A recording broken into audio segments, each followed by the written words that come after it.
You're too blind to even see you don't belong here. The words sliced through the elegant dining room of the Golden Terrace like a whip crack. Heads turned.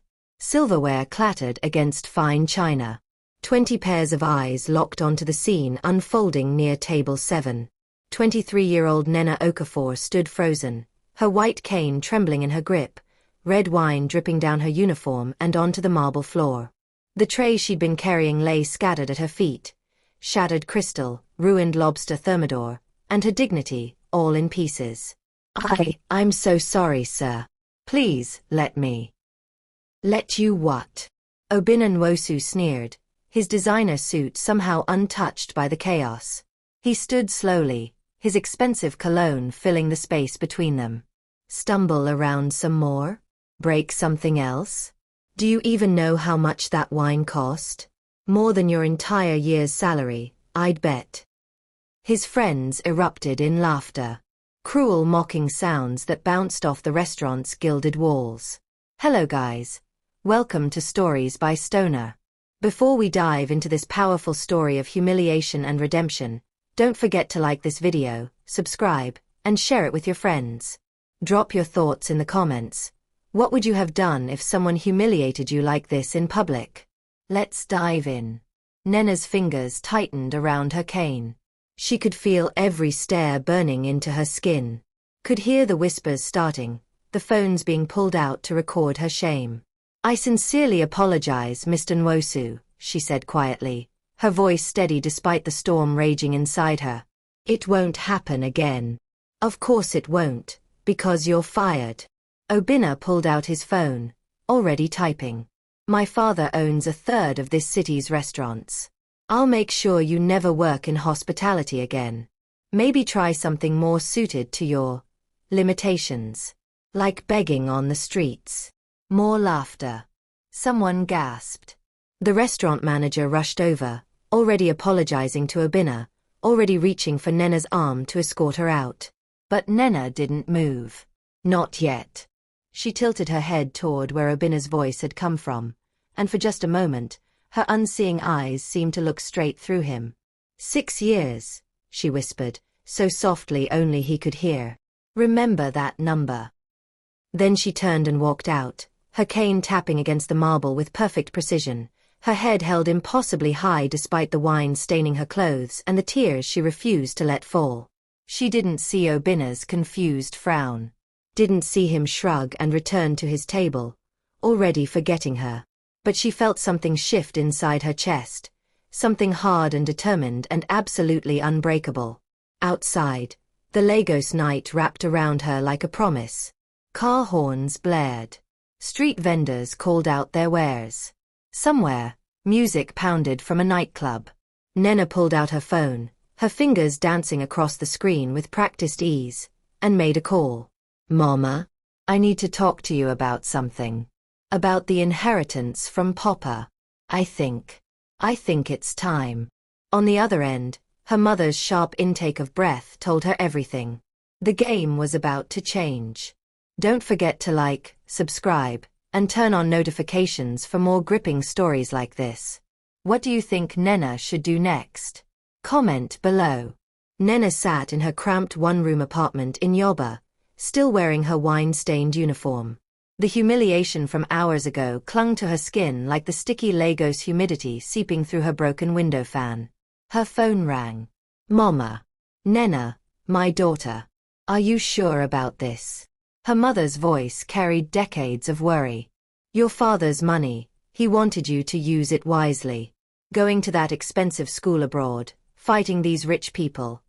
Is it worth it? Mama, I've been wise, for 23 years. Nena's voice was steel-wrapped in silk.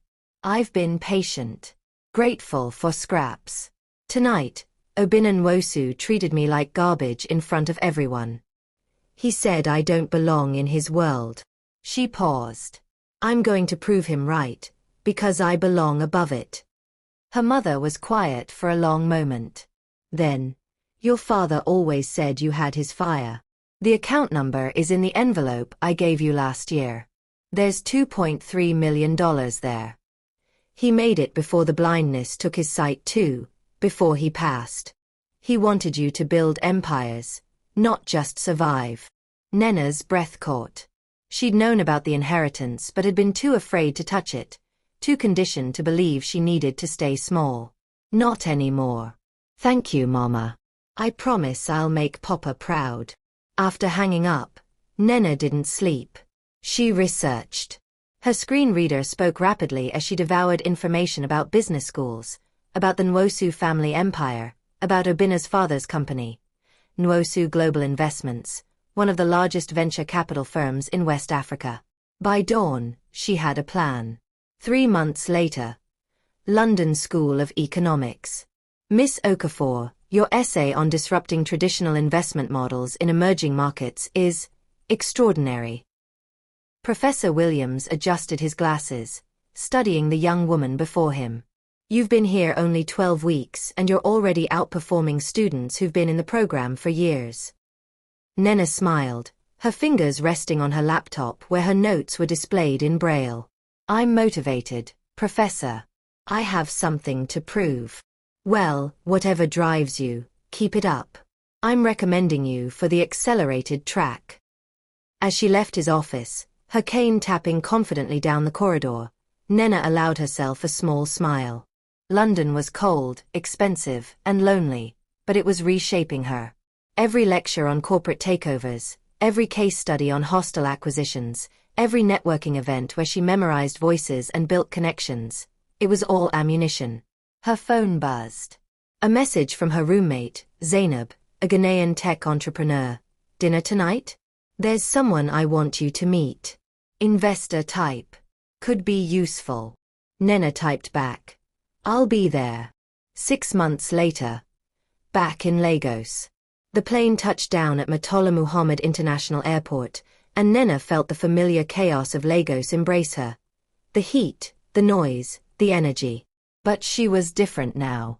Sharper.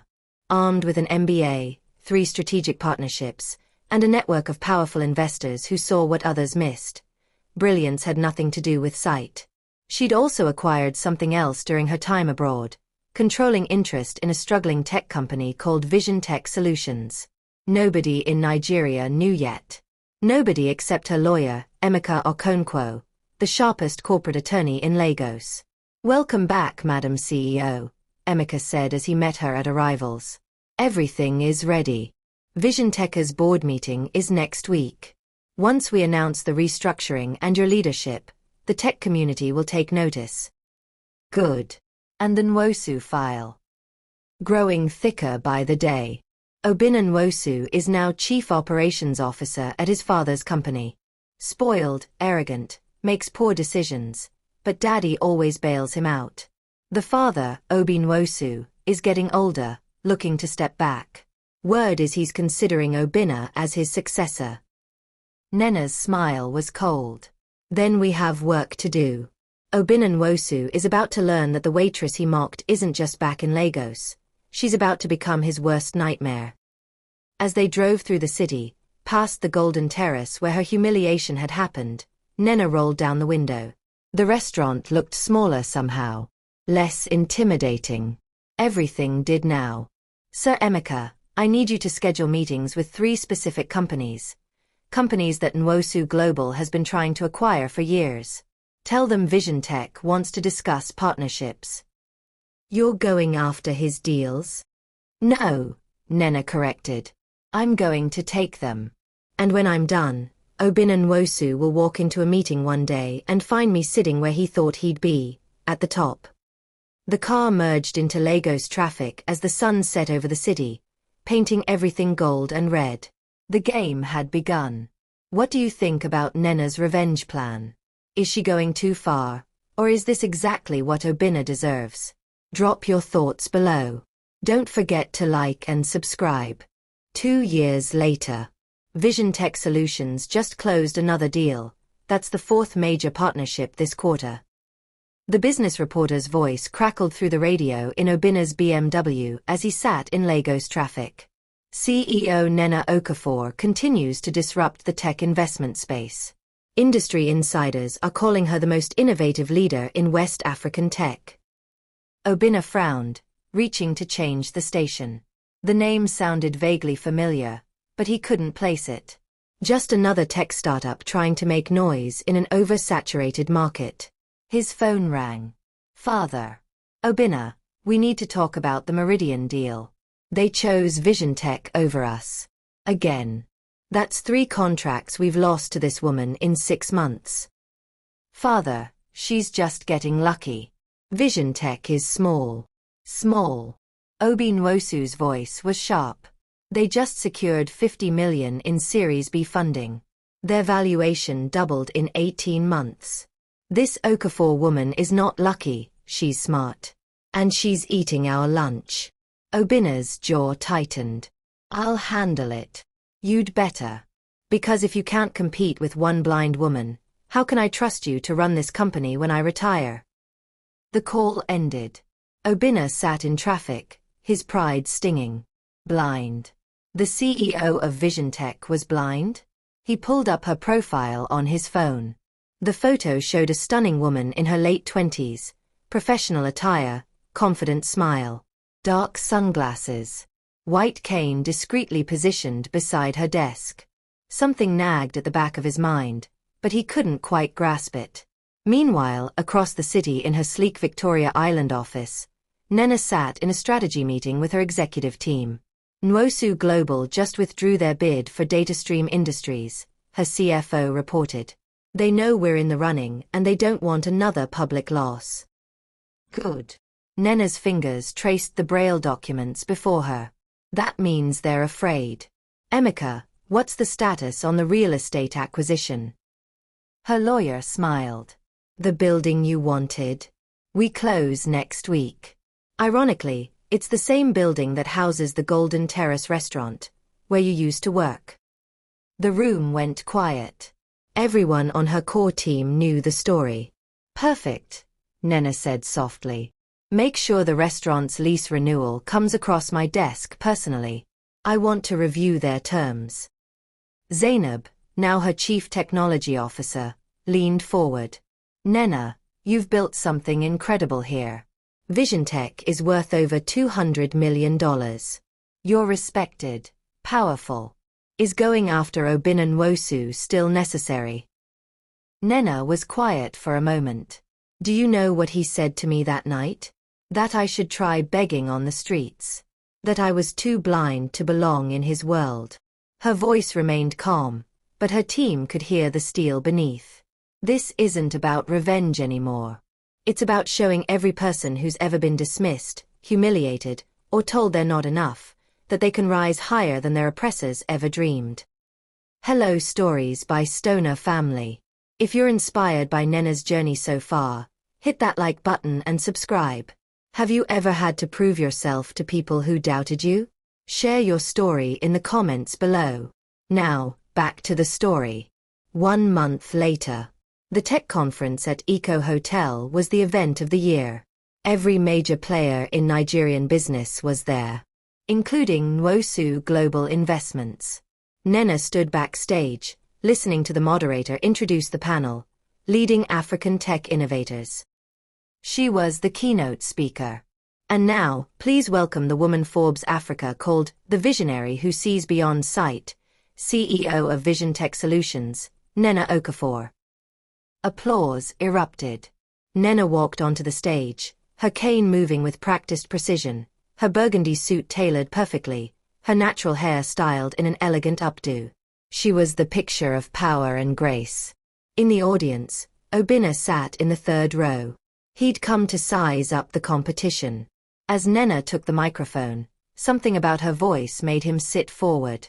Good afternoon. 6 years ago, I was working as a waitress in a restaurant in this very city. I was humiliated by someone who believed my blindness made me worthless. Her voice carried across the ballroom. That person told me I didn't belong in his world. He was right. I belonged in a better one. Obina's blood ran cold. The restaurant. The wine. The waitress who'd stumbled. No. It couldn't be. Today, Vision Tech is valued at over $200 million. We've created 400 jobs. We've invested in 30 startups founded by people society said weren't good enough. Women, people with disabilities, those from poor backgrounds. Nena paused. I didn't build this empire to prove that person wrong.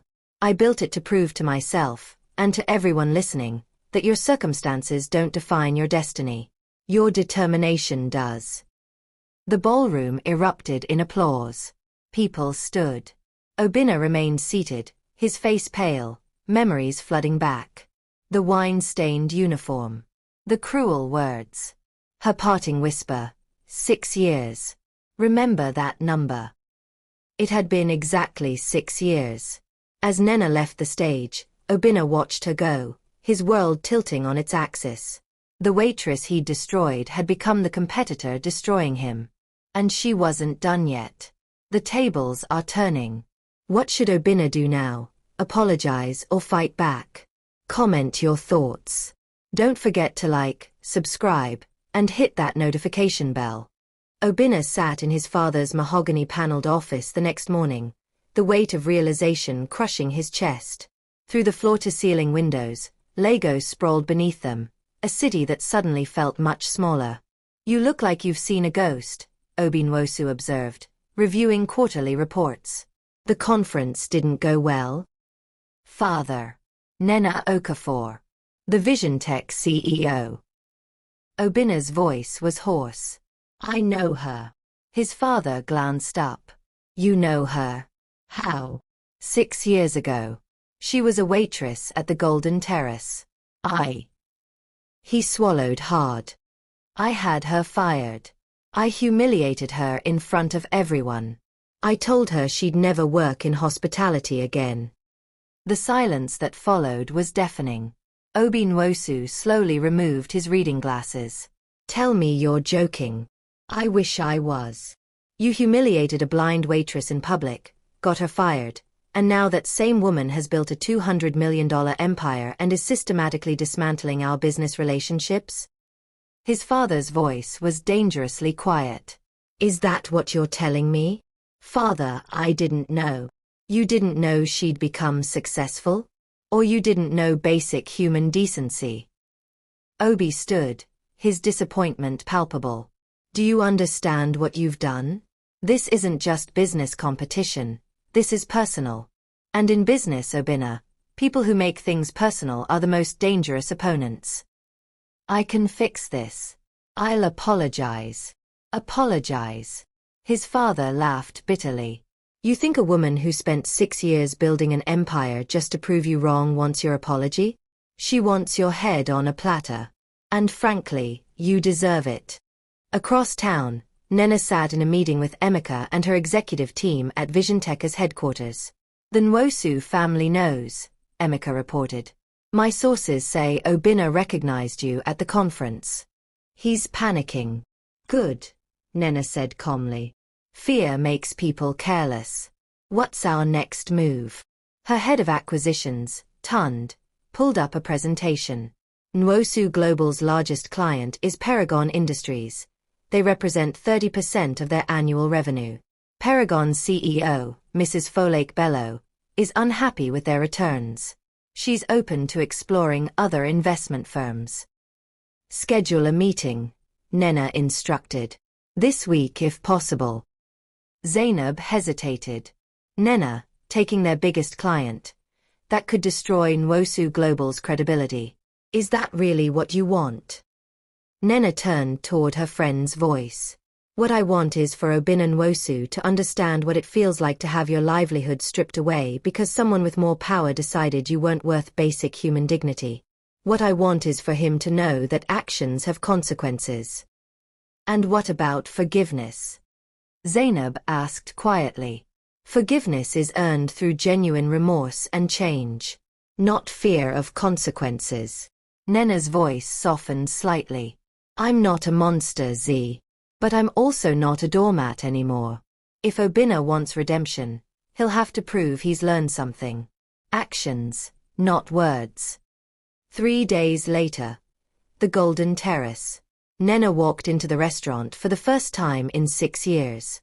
The manager who'd escorted her out that night, Mr. Ibrahim, nearly dropped his clipboard when he recognized her. Miss Okafor? I mean, Ms. Okafor, CEO. He stammered, his face flushing. Hello, Mr. Ibrahim. Nena's smile was polite but cold. I believe you received notice that I now own this building. I'm here to discuss your lease renewal. Yes, ma'am. Please, right this way to the private dining room. As they walked through the restaurant, conversations stopped. Staff recognized her from news articles. Wealthy patrons who'd witnessed her humiliation 6 years ago stared in disbelief. Nena heard every whisper, felt every stare. But now, they weren't mocking, they were shocked, intimidated, impressed. In the private dining room, Nena sat where Obinna had sat that night. Your lease expires in 60 days, she began. I'm willing to renew at current market rates, which have increased significantly since this area developed. However, I have one condition. Mr. Ibrahim leaned forward nervously. Anything, ma'am. I want a formal written apology from this establishment for how I was treated 6 years ago. Public apology, posted in your lobby and on your social media. And I want confirmation that your staff now receives sensitivity training on treating all people with dignity, regardless of disability or social status. Of course. Absolutely. I'll draft it myself. One more thing. Nena's voice hardened. The night I was fired, you told me I was an embarrassment to the establishment. Do you remember that? Mr. Ibrahim's face went gray. Ma'am, I was wrong. So terribly wrong. Please. You were following orders from a spoiled rich boy who thought cruelty was entertainment. I don't blame you entirely. But I need you to understand something. That night almost broke me. I went home and cried until dawn. I questioned whether I deserved to exist in spaces like this. She paused. So yes, you'll keep your lease. But you'll also remember that every person who walks through these doors, waitress, CEO, or anything in between, deserves respect. Yes, ma'am. Thank you, ma'am. As Nena left the restaurant, her phone buzzed. Unknown number. She answered. Nena Okafor. Ms. Okafor, this is Obinna Nwosu. Please don't hang up. I need to speak with you. In person. Nena stopped on the sidewalk, Lagos traffic roaring around her. 6 years of planning. 6 years of building. 6 years of waiting for this moment. Why should I waste my time? Because I owe you an apology. A real one. And because... His voice cracked slightly. Because you're right. What I did to you was unforgivable. I was cruel and heartless, and I've spent the last 3 days unable to sleep, knowing what I did to you. Please. One meeting. That's all I ask. Nena considered this. Part of her wanted to refuse, to let him suffer. But another part, the part that had built Vision Tech on principles of second chances, hesitated. Tomorrow. My office. 2 p.m. Don't be late. She hung up before he could respond. Tomorrow, Obinna Nwosu would walk into her world. And she would decide if he was worthy of mercy, or if the lesson needed to go deeper. This is getting intense. Do you think Nena should forgive Obinna, or should she finish what she started? Drop your predictions in the comments. Like and subscribe to see what happens when they finally face each other. Obinna arrived at Vision Tech headquarters 15 minutes early, his palms sweating despite the air conditioning in his Range Rover. The building was modern, all glass and steel, sitting in the heart of Victoria Island's business district. A far cry from the humble restaurant where he'd last seen Nena. The receptionist, a young woman named Blessing, looked up with a professional smile. Mr. Nwosu? Ms. Okafor is expecting you. 10th floor, corner office. As the elevator climbed, Obinna rehearsed his apology for the 100th time. But every version sounded hollow, insufficient for the magnitude of what he'd done. The elevator doors opened to reveal a stunning office space. Employees moved with purpose, their energy focused and positive. Awards lined the walls, best workplace culture, innovation leader, social impact champion. Everything he'd built at Nwosu Global suddenly felt empty by comparison. Mr. Nwosu. Emeka appeared, his expression neutral but his eyes sharp. Follow me. They walked past glass-walled conference rooms where diverse teams collaborated, people of different abilities, backgrounds, ages. Obinna noticed the braille signage, the wheelchair-accessible desks, the inclusive design throughout. This wasn't just a company. It was a statement. Emeka knocked once on the corner office door, then opened it. Ms. Okafor, Mr. Nwosu is here. Thank you, Emeka. Please stay. Obinna stepped inside, and his breath caught. Nena sat behind an enormous desk, the Lagos skyline stretching behind her. She wore a crisp white blouse and navy blazer, her locks pulled back elegantly. She looked powerful, composed, untouchable. Nothing like the trembling waitress from 6 years ago. Mr. Nwosu. Please, sit. Her voice was professional, cold. Obinna sat in the chair across from her, acutely aware of Emeka standing by the door like a sentinel. Ms. Okafor, Let me speak first. Nena's fingers rested on her desk, perfectly still. 6 years ago, you humiliated me in front of dozens of people. You mocked my disability. You threatened my livelihood. You treated me as less than human because you could. She paused. Do you remember what you said that night? Every word, Obinna whispered. I'm so sorry. I didn't ask for an apology yet. I asked if you remember. He swallowed hard. I said you were too blind to belong there. That you should try begging on the streets. That you were worthless. And how did that make you feel? Saying those things. Obinna wanted to lie, to make himself look better. But something in Nena's unseeing gaze demanded truth. Powerful. Superior. Like I mattered more than you because I had money and connections and you didn't. Honest answer, Nena acknowledged. Now tell me, why are you here? Really?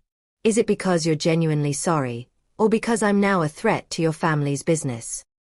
The question hung in the air like a blade. Both, Obinna admitted, his voice breaking. I won't lie to you anymore. Yes, I'm terrified of what you could do to Nwosu Global. But Ms. Okafor, Nena, watching you speak at that conference, learning what you built from nothing, understanding the pain I caused you. Tears welled in his eyes. I've been haunted by what I did. Not because you became successful, but because I finally understood I destroyed a human being for entertainment.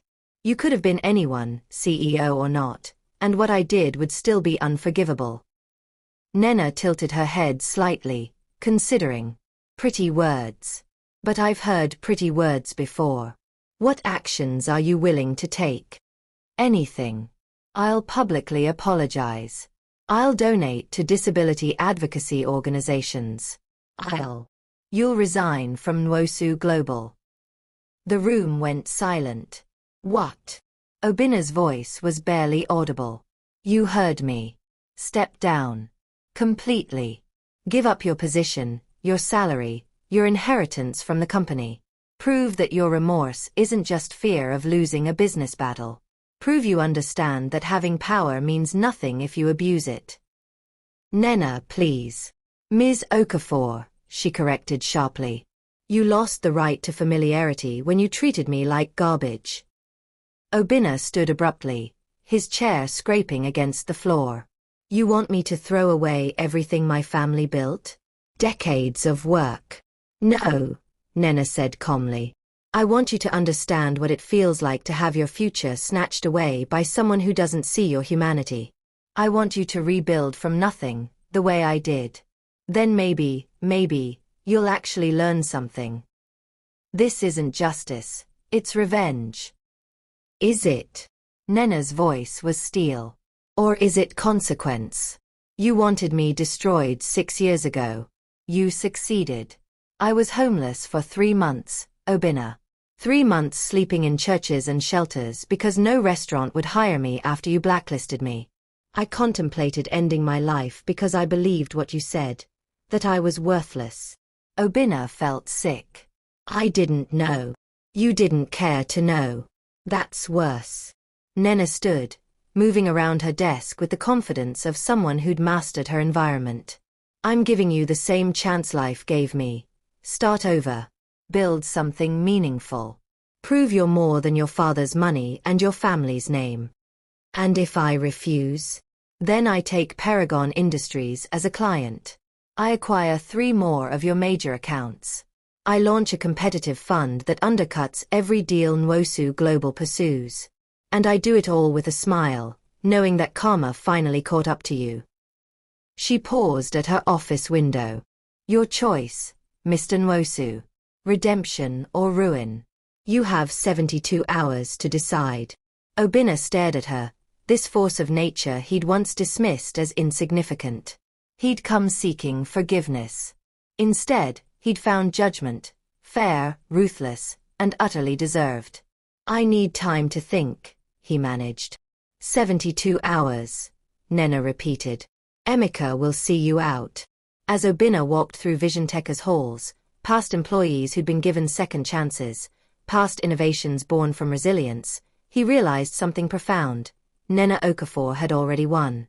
Whether he resigned or not, whether Nwosu Global survived or not, she'd proven that cruelty was no match for determination. The question now was whether he had the courage to prove he could change, or if he was exactly the shallow, privileged man she believed him to be. Outside, Lagos traffic swallowed him whole, and for the first time in his life, Obinna Nwosu felt truly small. Wow. Nena just gave Obinna the ultimatum of his life. Should he resign and rebuild, or fight back? What would you do in his position? Drop your thoughts below. Don't forget to like, subscribe, and turn on those notifications. 71 hours later. Obinna sat in his childhood bedroom at his parents' estate in Ikoyi, staring at the resignation letter he'd rewritten 17 times. Each version felt insufficient, too formal, too casual, too self-pitying, too proud. Outside, he could hear his father pacing in the study below, angry phone calls echoing through the house. Obi Nwosu had called him a fool, a disgrace, threatened to disown him if he went through with this madness. His mother had been quieter, sadder. What happened to my son? She'd asked. When did you become so cruel? That question haunted him more than anything. A knock on his door. His younger sister, Ngozi, entered. She was 25, fresh from medical school, the pride of the family in ways Obinna had never been. So you're really doing it? She asked, sitting on his bed. I don't know, Obinna admitted. Father's right. I'd be throwing away everything. But Ngozi, I can't sleep. I can't eat. Every time I close my eyes, I see her face that night. The way she held her head high even when I was destroying her. You know what I remember about that night? Ngozi said quietly. I was there. At the restaurant. You made me come to your stupid dinner party. Obinna's head snapped up. What? Table 9. I saw everything. I watched you humiliate that woman, and I was so ashamed I left before dessert. I went home and cried because my big brother, the person I looked up to my whole life, was a monster. Tears streamed down her face. I've been waiting 6 years for you to become the man I thought you were. Maybe this is your chance. Her words shattered something inside him. The next morning, VisionTech headquarters. Nena arrived at her office to find Emeka already there, looking troubled. Obinna Nwosu is downstairs. He's early. And he's not alone, he brought his father. Nena's jaw tightened. Did I invite Obi Nwosu? No. But he's demanding to speak with you. Says this is a family matter now. Send them both up. Let's see what game they're playing. Minutes later, both Nwosu men stood in her office. Obi Nwosu radiated authority and barely contained rage. Obinna looked exhausted, clutching a folder. Ms. Okafor, Obi began, his voice commanding. I respect what you've built. Truly. But asking my son to resign from our family company is excessive. What he did was wrong, inexcusable, but surely there's another way to resolve this. Mr. Nwosu, with respect, your son didn't just make a mistake. He systematically tried to destroy my life because he found my suffering entertaining. That's not a youthful error, that's cruelty. Nena's voice was measured. And frankly, this conversation should be between Obinna and me. Why are you here? Because he's my son. And I was someone's daughter, Nena interrupted. My father died never knowing if I'd be okay in this world. He saved every kobo he had to give me a chance, and your son tried to take that chance away. So forgive me if I don't care about protecting your family legacy. Obinna stepped forward. Ms. Okafor, please. Let me speak. He opened the folder, pulling out papers. This is my resignation letter, effective immediately. These are the transfer documents for my shares in Nwosu Global. I'm putting them in a trust for disability advocacy organizations. And this. He pulled out a check. This is every kobo I have in my personal accounts. 3 million naira. It's not enough, it could never be enough, but I want you to use it however you see fit. Scholarship funds, accessibility initiatives, whatever helps people like you who society tried to crush. Obi Nwosu's face went pale. Obinna, don't. Father, I love you. But you taught me to value money over people, power over principles. That lesson almost ruined me. Obinna's voice cracked. Ms. Okafor, I know you don't believe me, but I spent the last 3 days volunteering at a center for the blind. I met people with your courage, your strength, your grace. And I realized something. I've been blind my whole life. Blind to privilege, blind to pain, blind to consequences. He placed everything on her desk. I'm resigning. Not because you demanded it, but because I don't deserve that position. I haven't earned it. And if I'm going to build something meaningful, I need to start from scratch, the way you did. I need to learn what real work feels like. What real struggle teaches you. Tears streamed down his face now, raw and uncontrolled. I can't take back what I did. I can't give you back those 3 months of homelessness, the trauma, the pain. But I can promise you this. I will spend the rest of my life trying to be better. Not to ease my guilt, but because you showed me what true strength looks like. The office was silent except for Obinna's quiet sobs. Nena sat perfectly still, processing. She'd expected excuses, negotiations, legal threats. Not this. Not complete surrender. Not genuine remorse. Ms. Okafor, Obi Nwosu said quietly, his anger deflated. I failed my son. I raised him to believe money made him superior. I taught him to see people as transactions instead of human beings. For that, I apologize. To you, and to him. He looked at Obinna with something like pride mixed with sorrow. But perhaps it's not too late for him to learn. Nena stood, moving to her window. Lagos sprawled below, millions of people fighting their own battles, building their own dreams. Obinna, she said finally. Keep your resignation. Keep your money. Keep your shares. Both men looked shocked. What? Obinna whispered. I don't want to destroy you. I wanted you to understand, truly understand, what you took from me that night. And I think you finally do. She turned toward them. But understand this. You're on probation.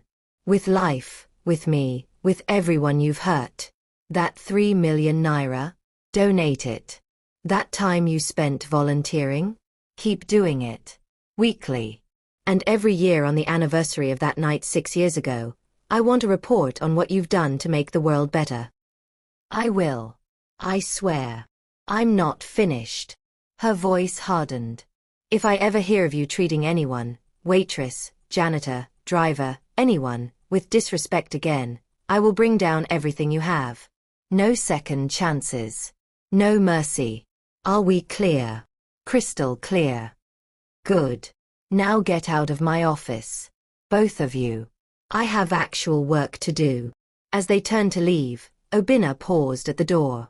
Ms. Okafor, thank you. For the lesson. For the mercy. For showing me who I could have become if I'd stayed on that path. Don't thank me, Nena replied. Thank yourself, by actually changing. Words are cheap, Obinna. Show me through actions. After they left, Emeka whistled low. You let him off easy. Did I? Nena smiled slightly.